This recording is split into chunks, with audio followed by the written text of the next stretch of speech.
Welcome into another edition of Who's Number One. I'm Trey Wingo.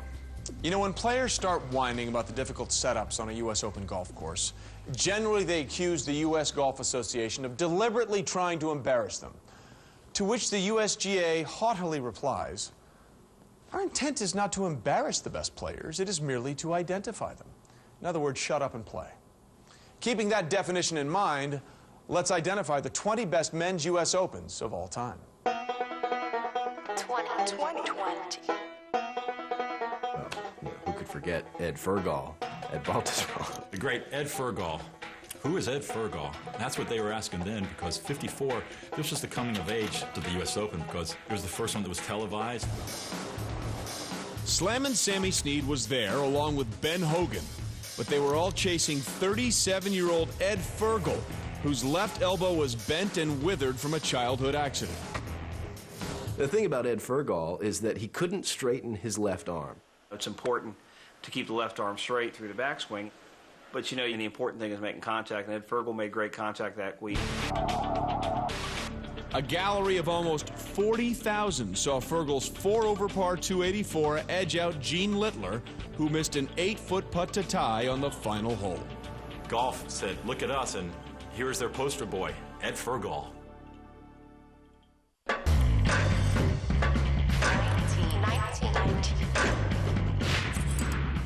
1930, Interlochen Country Club, Minneapolis. Bobby Jones had already won the British Open and the British Amateur, and he was shooting to try and become the first person to ever win the Grand Slam. In the golden age of sport, Jones was the biggest sports celebrity in America, even bigger at one point than Babe Ruth. Accorded a ticker-tape parade for winning the 2 major British championships, Bobby Jones struggled to live up to his reputation and to expectations. The closer he got to the Grand Slam, the more pressure there was on him. He didn't eat very much. He would have sleepless nights. He would lose tremendous amounts of weight on the golf course. They're short or long, he don't care. He wants to make every one of them. Some more, buddy. Jones' 5-stroke lead had shrunk to 1 by the final hole, where he faced a long and daunting putt. 40 feet up the slope. You know, the tournament was still in balance. The issue was still in doubt. And he makes this putt, and people go crazy, and he just walked up and got it out of the hole. I mean, extremely cool. He'd only play one more tournament. He wins the U.S. Open at Interlochen and then goes on to win the U.S. Amateur and hangs it up at 28. He retires at 28. The magic of 1930 and Bobby Jones, I think, is told in the inability of any golfer since to be able to put together a Grand Slam. 1987, Olympic Club, San Francisco. Was a great battle coming down the final 9 holes. Scott Simpson was battling Tom Watson, a proven major champion winner. It wasn't a guy faltering like it is so often. Watson and Simpson were just going mano a mano back and forth. There was leaderboard gridlock early in the final round with 9 players bunched within 1 shot. But by the 13th, all save Tom Watson and Scott Simpson had fallen away. Scott Simpson was one of those players who just quietly lurked around the leaderboard, didn't have a lot of flash. And the plot thickens even more. Scott Simpson came in and didn't have a bunch of one-liners and snappy stories, and he was a nice, quiet, really good guy. Scott is definitely from the school of the soft-spoken. Tom Watson was a big media superstar. The media thought he was going to win. The media wanted him to win. Oh, boy. At the 15th, Simpson drained a long putt, his 2nd straight bird. He has holed it to take the lead in the U.S. Open. Playing 1 hole behind Simpson, Watson answered with a birdie of his own. Yes! Within seconds of each other, Scott Simpson and Tom Watson chase each other to 2 under par. Simpson for a birdie on 16 that would give him the lead. Simpson, still sizzling, sank his 3rd straight. Boy. Scott Simpson. Oh, man, what a birdie. At the age of 31, may be on his way to the U.S. Open Championship. For him, under those conditions at a U.S. Open, to birdie 3 holes in a row, Tom Watson looking at you.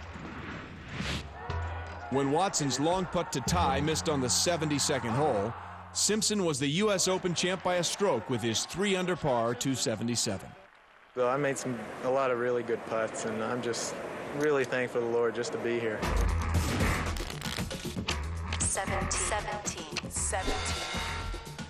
1971 Marion Golf Club, Ardmore, Pennsylvania. Jack Nicklaus and Lee Trevino had battled to a tie after 72 holes.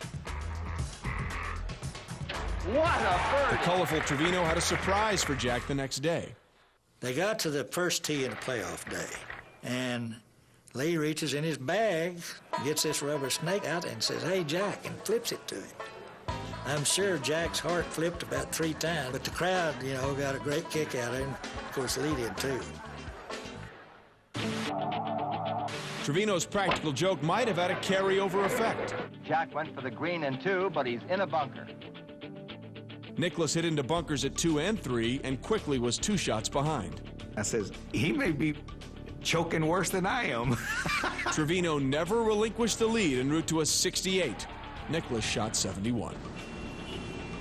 There it is, the United States Open champion, Lee Trevino. Be pretty hard pressed to find a better shot maker that is a contemporary of mine. I think he's the best shot maker in my era.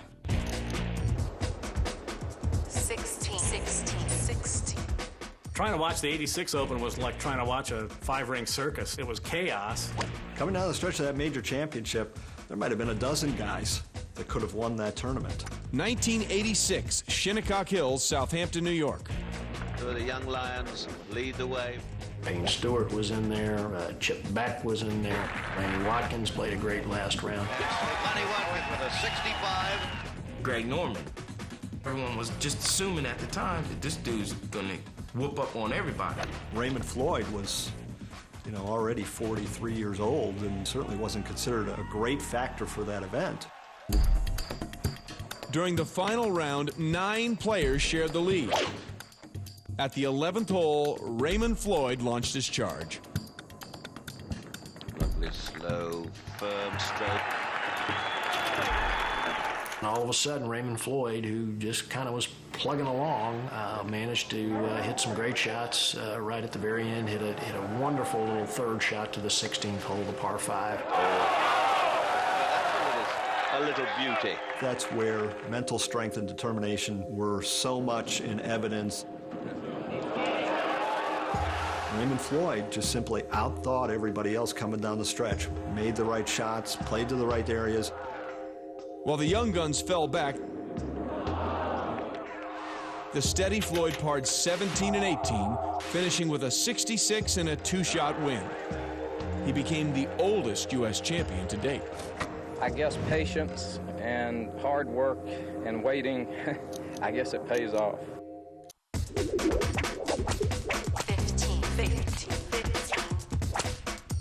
1955, Olympic Club, San Francisco. Funny things happen at Olympic, and funny things happen in 1955. Ben Hogan was the greatest golfer in the world. And the ball slides just below the hole. No one has ever won 5 U.S. Opens.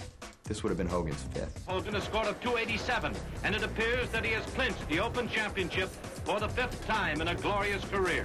In the locker room, Joe Dye of the USGA came up to him, and Hogan actually handed him the ball and said, "Here, Joe, this is for Golf House. Kind of stick this in the museum." And over the transom, it keeps coming a word about somebody named Jack Fleck, who's birdieing hole after hole. That somebody was a 32-year-old municipal course pro from Davenport, Iowa, and a tour rookie. Jack Fleck birdied 2 of the last 4 holes to catch Ben Hogan and force a playoff. To tie the great Hogan for the title. Fleck sees the early lead in the playoff. After 9 holes, Hogan is 2 strokes down to Fleck. A 20-footer on number 10 propelled Fleck into a 3-stroke lead. Hogan was down only 1 as they reached the 18th. Hogan snap hooked his ball off the tee into the deep rough, and I saw Hogan swinging his club in that hay. What's Hogan taking all those practice swings for? Drum said, "Those aren't practice swings." Hogan finished with a flourish, nailing a 30-footer. But it was only for double bogey, and his 72 left him 3 strokes behind Fleck. It was not a popular victory. I don't think there's another sport where people root against the underdog. Around Fort Worth, they called him Jack Fluke. And they hated him for beating Hogan. 14. 1964, Congressional Country Club, Bethesda, Maryland. brutal heat at Congressional. The 1964 U.S. Open almost killed Ken Venturi, and not surprisingly, this was the last year that they would play 36 holes in the final round. In 1964, the U.S. Open was contested over 3 days, not 4, with 18 holes Saturday morning, 18 more that afternoon. 6 strokes behind after 36 holes, Ken Venturi persevered. Seems to be getting hotter and more humid by the minute. 94 degrees now. Although Venturi finished the 3rd round with a 66, heat exhaustion ate away his putting on the last 2 holes. A physician examined Venturi and permitted him to play the final 18. He was tied for 2nd. He basically did everything wrong that day. He didn't drink any water in the morning because he was so focused on his golf. He was drinking iced tea, which was caffeinated, which is also not good. They brought the doctor out in between the 2 rounds. The doctor said, okay, you can play. He walked around with Ken Venturi. Wait a minute, man. You got a chance to win the U.S. Open. The doctor's going to give you permission because you got 1 iron jabbed in his neck saying, what's your answer?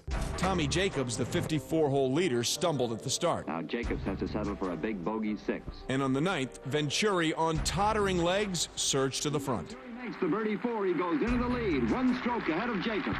He was quoted afterwards as saying he doesn't remember the back 9. Venturi gutted through that final torturous day and won by 4 strokes. Perfect example of mind over matter, where the mind took over and the mind was strong enough to get him through. And they changed the rules. They said enough is enough. We almost killed our champion in '64, and from then on they'd play 18 holes a day. 13, 13, 13. 1939, Spring Mill Course, Philadelphia Country Club.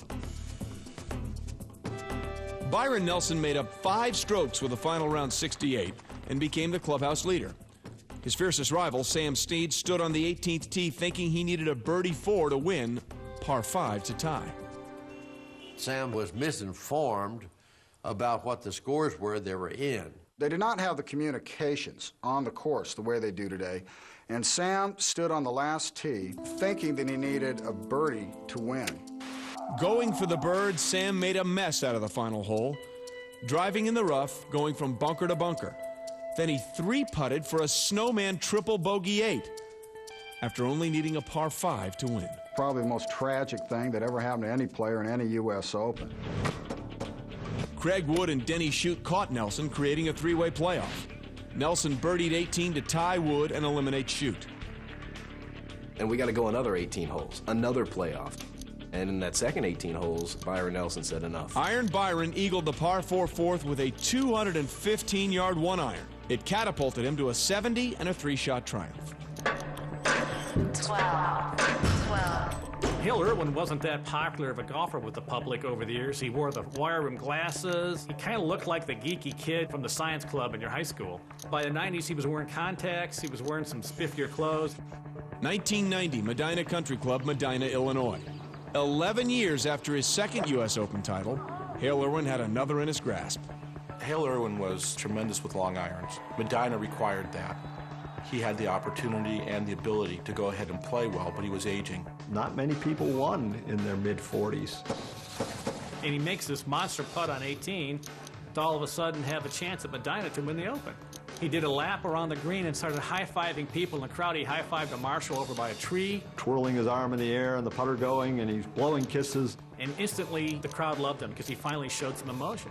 Behind him was Mike Donald, a little-known player, a very good player, but not as well-known as Hale Irwin. Mike Donald tied Irwin at 8 over 280, forcing another 18. That is strong. It's for birdie. A little hard. Donald led throughout the playoff, but on the 18th, leading by 1, his drive plunged into the forest. Irwin took advantage with another radar iron. Needs to hurry. Just enough. Even with that errant drive, Donald had a par putt to win. Not only did this go to an 18-hole playoff, but it actually had to go to a 19th hole. On the 19th, Irwin zeroed in on another wonderful approach. Leaves himself a perfect uphill putt from about 8 feet. Donald had birdie to win, but again couldn't convert. Irwin cashed his 8-footer for birdie, and at 45, passed Ray Floyd as the oldest U.S. Open champ. You know, Mike, gave me a chance. God bless him. I almost wish he'd have won. 11. 1972, Pebble Beach Golf Links, California.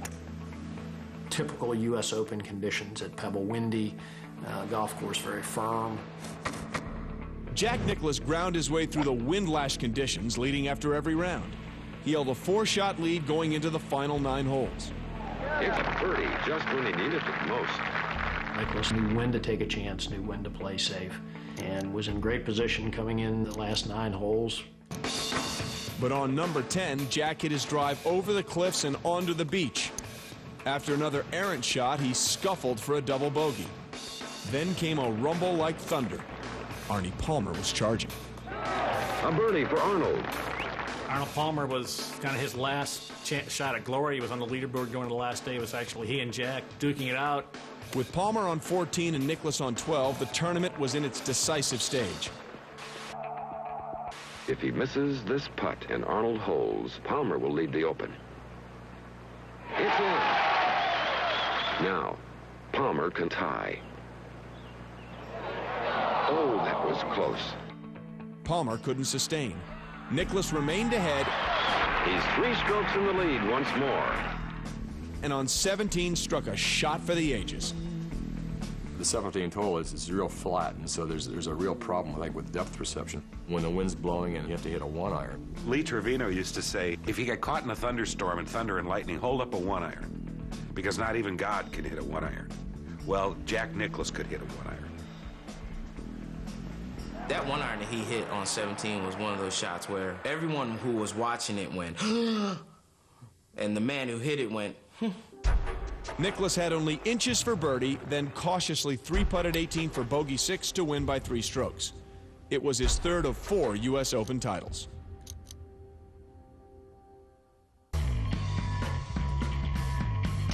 Ten. 1966 Olympic Club, San Francisco. Arnold Palmer was the man in golf. Everybody loved him. Billy Casper was kind of the outsider. A little overweight, didn't smile a lot. Everybody, including the golf media, were rooting for Arnie to win the Open. Arnold Palmer breezed into the final 9 holes with a lead that looked uncatchable.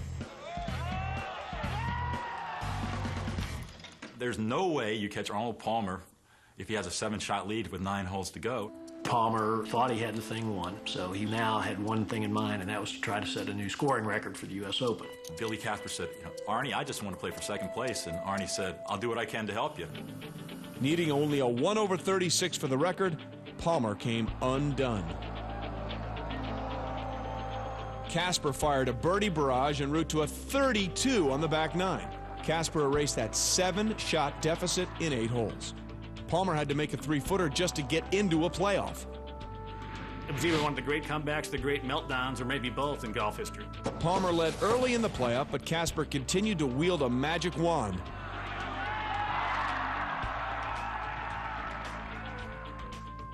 He only used 117 putts for 90 holes. Casper won his 2nd U.S. Open by 4 strokes over a crestfallen Palmer. Palmer kind of handed it to him and gave him that opportunity, but Billy Casper certainly came through.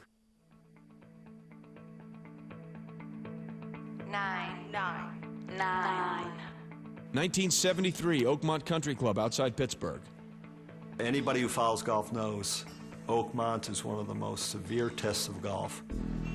Johnny Miller teed off in the 3rd round, only to discover he didn't have his notebook, which was as important to him as any club. Johnny did these meticulous yardage books. He goes out and checks the putts, checks the lines, and he left them in his other pants Saturday morning. Unsettled, Miller was 5 over after 6 holes, then held on for a 76. After 3 rounds, he was 6 strokes back with 12 players in front of him. There were all the other names, Weiskopf, Trevino, Palmer, Nicklaus, they were all there. Johnny Miller was way behind, and as so often happens, somebody that's way back has nothing to lose and goes out and shoots, well, the round of his life. Miller began his final round an hour ahead of the leaders. On the back 9, the 26-year-old exploded, making birdie at 11, 12, and 13. It was like he had a gun in his hands because they were flying all these darts right at the flagsticks. Arnold Palmer looked at the leaderboard and saw Miller's name. And it was like, how can that be? His driving was precise. He missed only one fairway, and his approaches were pristine. He made 9 birds and only 1 bogey, then watched as Tom Weiskopf and John Schlee, the only 2 with a chance to catch him, failed to do so. To shoot a 63 at Oakmont on Sunday to win a United States Open, according to Johnny Miller, it's his greatest thrill in golf.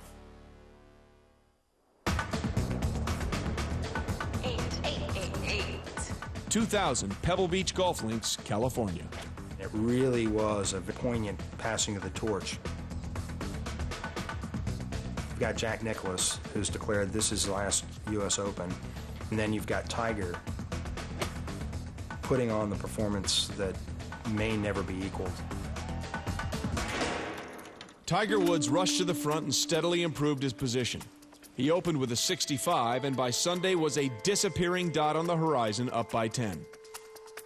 The greens were really fast and really bumpy, which is a really bad combination. And Tiger's just banging them in all week. Anytime and you don't miss a putt from 10 feet or less for 4 days. I think the 2000 U.S. Open was by far the most jaw-dropping, awe-inspiring performance he's ever had in a tournament. In the final round, Woods cruised home with a 67, finishing 12 under par. His margin of victory, a record for a major. I felt very tranquil, very peaceful inside, and for some reason, no matter what happened out there, I was able to keep my cool and my composure and focus 100% on each and every shot. That to me is when Tiger Woods became Tiger Woods. 15-stroke win at the U.S. Open. You just don't do that.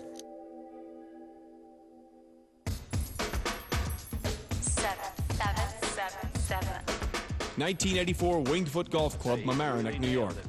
A marvelous shot by Fuzzy Zeller under. I was playing well. I mean, my guns were loaded. I had all 12 bullets in both guns. In the final round, Fuzzy Zeller, loose and loquacious, gained 5 shots and made the turn with a 3-stroke lead. But Greg Norman pulled even on the 17th. Oh, my goodness. Then, a familiar flameout. I don't think he hit the worst shot of the day. On the 18th, Norman's second shot headed for oblivion. Unbelievable. He's got a chance to win the U.S. Open. He blows his approach shot so far right into the grandstands. It was like watching a foul ball at a baseball game. Norman was allowed to drop without a penalty. Back on the 18th tee, Zeller was unaware of what had happened. Greg Norman might well have just lost the championship. Norman had to snake in a 45-footer just to save par. Not bad looking putt though, is it? Can you believe it? Fuzzy sees him makes the putt, thinks it's a birdie, thinks he's lost. He surrenders. That is mob. After I saw the putt go in, I'm thinking, my God, I've just worked my butt off here, and this man's hosed, I don't know, 145-footers. Even though Zeller waved surrender, Norman's putt didn't win the U.S. Open, but it forced a playoff. Boy, what a shot he's hit, Jim. In the playoff, Zeller fashioned an elegant 67, while Norman graciously suffered a crash-and-burn 75. There's another on the beach. Returning the surrender towel of yesterday. Greg Norman said, okay. A lot of that I learned through Jack Nicklaus. I mean, you've got to be a great winner, but you better be a great loser at the same time. Frank Urban Zeller, the United States Open champion for 1984.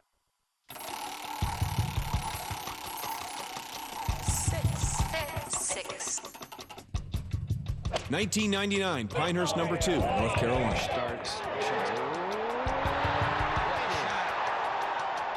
Payne Stewart, Phil Mickelson, Tiger Woods, Vijay Singh, the 4 of them going down the stretch. Shot for shot, I mean, any one of those 4 could have won it. Same line as Payne's. Oh, what a shot! You're kidding me. Payne had been playing terrific all week. But on that Sunday, it just looked like Phil was going to take over. Phil Mickelson's wife, Amy, was back home expecting their first child. He had a plane waiting. Also waiting was Vijay Singh in the clubhouse with a chance at a playoff, along with Tiger Woods, who was playing the 18th. He drives it, same as yesterday. They were both 1 stroke down to Stewart and Mickelson, who were on the 17th. This crowd is electric right now. Wow, this could really be wild if the beeper actually goes off and Bones, his caddy, Jim Mackay, has to reach in and say, we're out of here. I went there solely to win. I didn't want to leave Amy, go to Pinehurst, all the way across the country to do anything but win. Hold it again. Mickelson missed his birdie. Stewart made his. Breaks to the right. Woods missed his birdie putt to remain within one.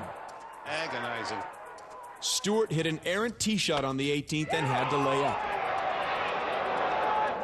In the rain, in the gloom, with Phil Mickelson standing at the edge of the green. I mean, it just had it all. Mickelson's putt to gain a share of the lead missed, but he still had hope because Stewart was looking at a 15-footer just to save par.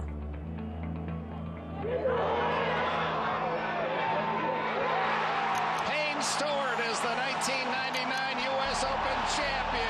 Oh, my. Payne Stewart then turned around to Phil Mickelson and said, don't worry about losing the U.S. Open, you're going to be a father. In that moment of triumph, he was able to spare a thought for his fellow competitor. Most disappointed I ever was the 99 U.S. Open. It was such an emotional roller coaster. I think that added to the letdown of not winning. I didn't obviously have the foresight to know what was going to happen a couple months later. That October, Payne Stewart died when the Learjet he was aboard crashed. His career was really starting to take off. He had become a champion off the course as well as on the course.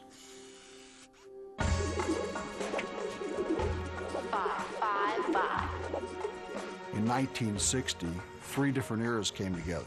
You had Jack Nicklaus as an amateur threatening to win the Open. You had Ben Hogan at age 48 threatening to win his 5th Open. And then you have Palmer, the most popular player of his time. 1960, Cherry Hills Country Club outside Denver. Arnold Palmer was 7 shots behind after the 3rd round, and he's in the locker room between rounds. Arnold gets a challenge from his old golf writer buddy Bob Drum that, what do you think 65 will do? He sort of arrogantly said, wouldn't do you any good, and he was a good friend. He really upset me, made me mad, and maybe that was what I needed. First hole, a little downhill par 4, 346 yards, knocked it on the green and was able to 2-putt for a birdie, and that kind of got him going. Thus was launched another bugle-blaring Palmer charge. To the delight of Arnie's Army, their man birdied 6 of the first 7 holes en route to a record-equaling 30 on the front 9. But Ben Hogan wasn't surrendering, and on the 17th was only a shot behind Palmer. Not, though, for long. Hogan almost won. Just made the tiniest error with his 3rd shot to the par 5. Wound up making a really deflating bogey. Palmer's final round 65 left him 2 up ahead of runner-up Nicklaus and cemented his lofty status. The determination of Arnold Palmer and the go-for-broke kind of attitude really kind of cemented the image of the Arnold Palmer charge. This was his shining moment of glory. That's how I think we all want to remember Arnold. Hitching up his pants, going out to the course, and doing something that somebody told him he couldn't do.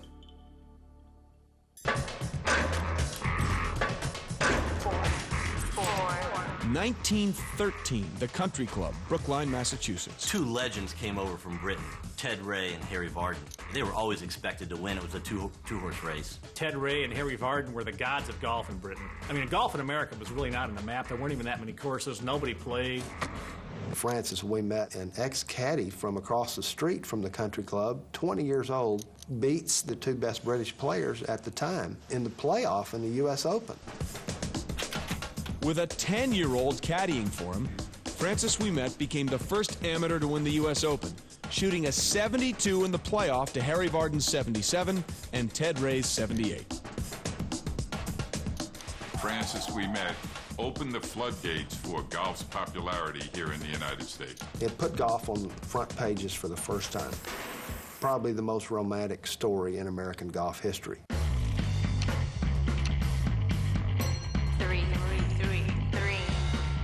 Arnold Palmer was the king of golf in 1962. Arnold Palmer was absolutely at the height of his powers. Here was Jack Nicklaus, the challenger, who everybody just started to call Fat Jack. How dare he challenge the king? 1962, Oakmont Country Club outside Pittsburgh. 22-year-old Jack Nicklaus found himself paired with Arnold Palmer, whose hometown of Latrobe was only 40 miles away. This was his backyard. I mean, there couldn't have been a better stage for Arnold Palmer to win a U.S. Open. Jack had just turned professional, as a matter of fact. It was only his 17th start as a professional. Nicklaus was so scared he started on the first day, birdie, birdie, birdie. I mean, I had my tunnel vision on. I didn't know about Arnold Palmer or anybody else. All I was thinking about is what is Jack Nicklaus going to do at Oakmont? Palmer took a two-stroke lead going into the final round, but Nicklaus closed with a 69. When Palmer missed a birdie putt at 18, Arnie's Army had to reassemble for a playoff. They introduced Arnold. He was first to hit, the ultimate hero. And the long build-up and down the center of the fairway, he launched this drive. Crushed it. Jack got up there, you know, and they introduced him booze. It was something that only motivated him, only pressed his button a little bit harder. Launched this ball, carried Arnold by 20, 25 yards, and right then, the game was over. Nicklaus leaped to a four-stroke lead in the first 6 holes on his way to 71 and a 3-shot win. Palmer, who 3-putted 10 times over 90 holes, was distraught. It was in front of my folks in my hometown, and it hurt.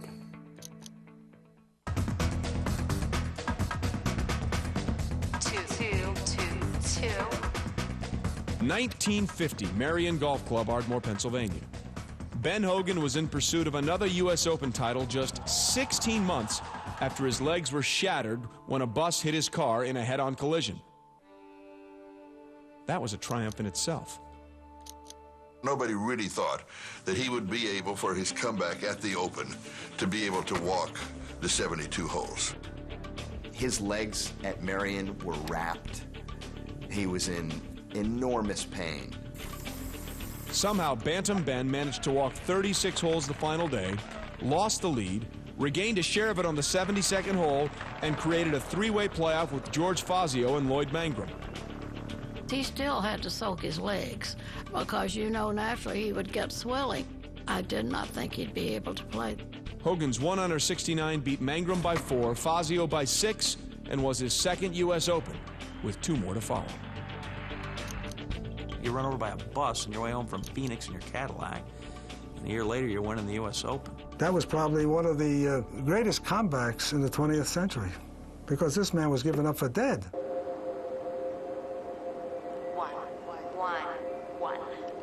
1982, Pebble Beach Golf Links, California.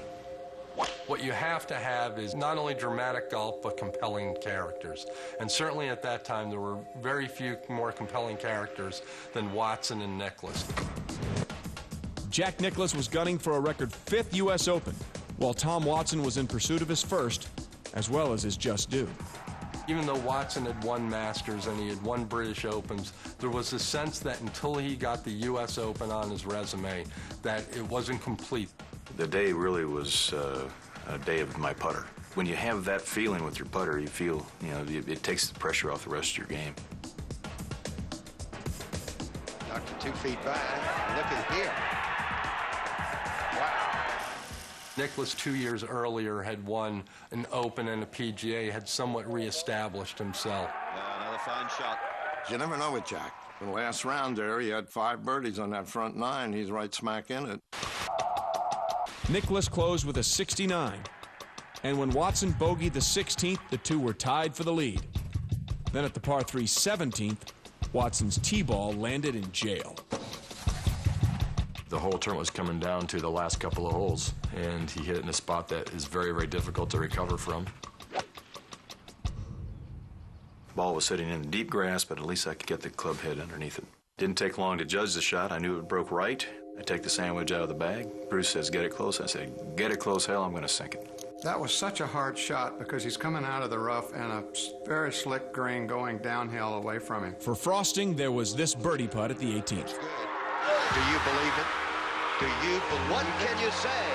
Tom Watson pitching into the hole for a birdie has taken the lead in the U.S. Open. One more par and he's finally won it. Turned around, looked at Bruce, and I said, see, I told you I was going to sink it.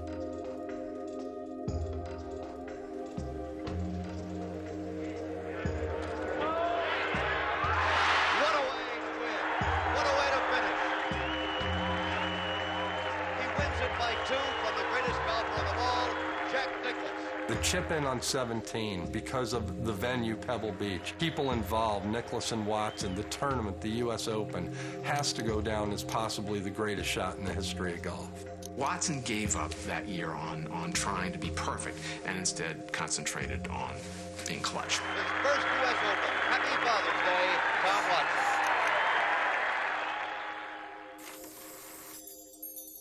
You know, they say you don't win the U.S. Open, the Open wins you, which means it comes down to fate.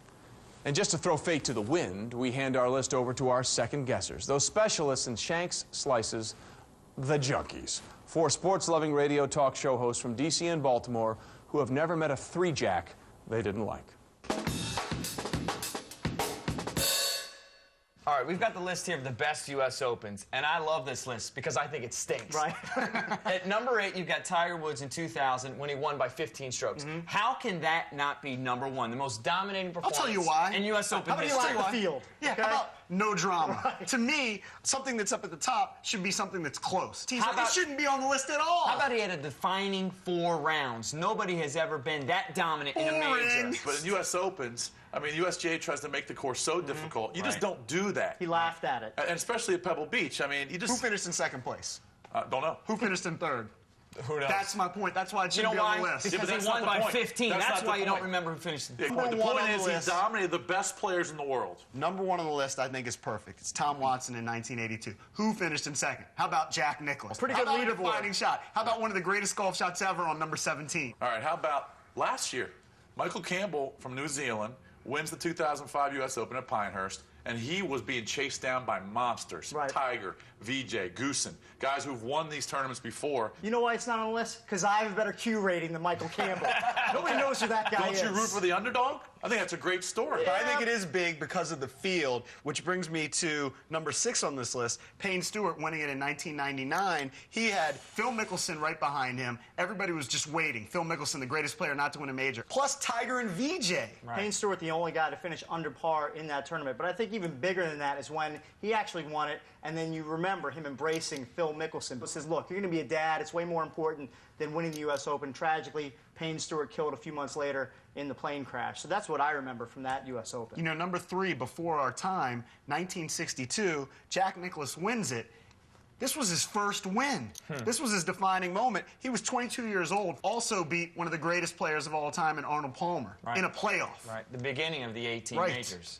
And, you know, we weren't old enough to see it, but we've all seen the highlights of Ken Venturi winning the 64 U.S. Open at Congressional. It was, like, brutally hot. I mean, it's too much hype.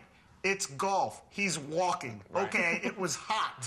He walked 36 holes. Isn't that part of the deal? He almost died on the course. He was exhausted. Yeah, exactly. He cramped up. Drink some water. Keep yourself hydrated. So let's recap this list. You love the guy that won by 15 strokes, and you love the guy who walked for 36 holes. The guy who was hot. I like the guy that was Tucker. Pretty high standard, you said. I don't have a problem with either one. All right, that's the best U.S. Opens. Now that the second guessers have had their say, it's time to see how you, the fan, voted on Sports Nation on ESPN.com for the best U.S. Opens of all time. Number 5, 1960, Arnold Palmer. Number 4, 1962, Jack Nicklaus. Number 3, 1982, Tom Watson. Number 2, 1999, Payne Stewart. Number 1, 2000, Tiger Woods. So that's it for this edition of Who's Number 1. I'm Trey Wingo, and thanks for joining us for ESPN Classic's ranking of the 20 best U.S. Opens. We will be back to continue our countdown of the teams, the athletes, and the events that have shaped our world of sports. Until then, let the debating begin.